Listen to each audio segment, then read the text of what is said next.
Well, one of the things that I teach is behavioral cues, and behavioral cues it's like a one word or a short phrase that we've talked about before, and you'll know what it means, okay?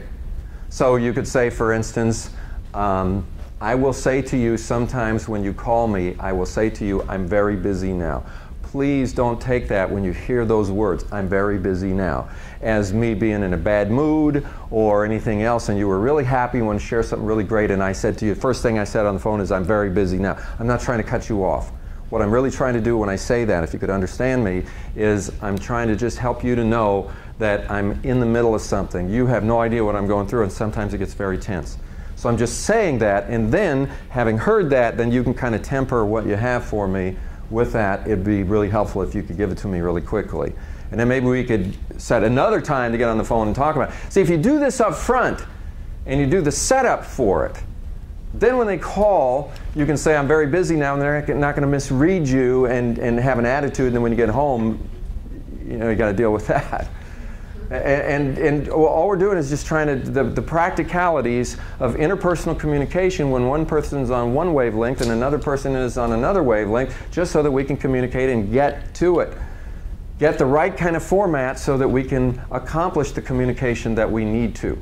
The concept of behavioral cues is interesting. When I developed this concept was years ago when I was in a corporate environment. I tend to get very intense, okay? Well, when I get intense, I don't know that I'm intense. So this culminated with one of my teams with somebody crying in my office, burst into tears. And I said, what's the matter? And she said, you're so intense! And I said, really? I didn't realize that. So we had this heart-to-heart talk about my intensity. And I realized that sometimes when things are really going, I get intense and I kind of bottom line and kind of direct. And so we in our next meeting, a team meeting, I brought it up. And I said, does anybody else think that I'm intense? Well, all the hands went up, okay. And I said, well, I'm going to really be working on that, because I don't want to get so intense that we're not communicating. And I said, so here's what I want to, because you'll realize it, but I won't. In other words, if you were this quick to raise your hand and say I'm intense, see, I didn't even think I was intense. So now I'm learning, all right? But the only way I can get that is if I get some feedback from you. All right, so now that we're talking about it, I want you to know that it's my intention not to blow you away with my intensity. So if I get intense and you feel it, here's the behavioral cue. Now what I said is this is like installing a software volume control. All right? I'm going to install this control on myself. Here's the way you operate it. If we're having a meeting and we're talking and I get intense, you just raise your hand like this and say one word. Intense. That's it. That's it. Okay? That's how you operate my software volume control. We are not going to have a conversation about my intensity. I'm just going to ratchet it down. That's all I need is one word. I know what that means now. You know what it means. It works. Just try it. I'm not going to think negatively of you. I'm not going to say, oh, there I go being intense again, and we're not going to hold hands and sing Kumbaya. We are going to continue through the meeting, and I will do it with less intensity. And it worked. My wife uses it too. I gave it to her, and she uses it all the time. She still uses it. Intense, intense. Okay.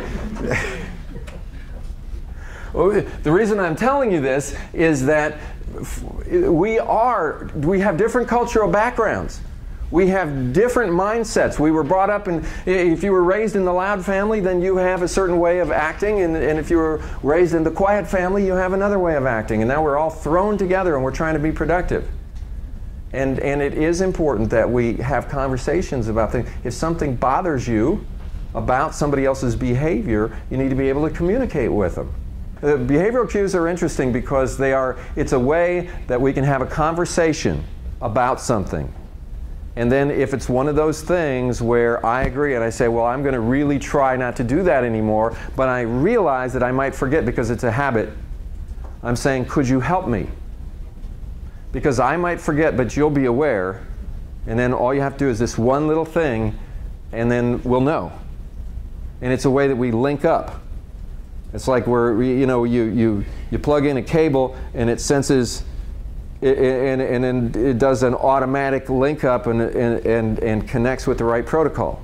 That's kind of what we're trying to do here. We're trying to establish communication and make communication the kind of thing that helps in our productivity rather than becoming one of those things where we fail to communicate and then it creates problems between people and the frustration itself becomes a barrier to communication.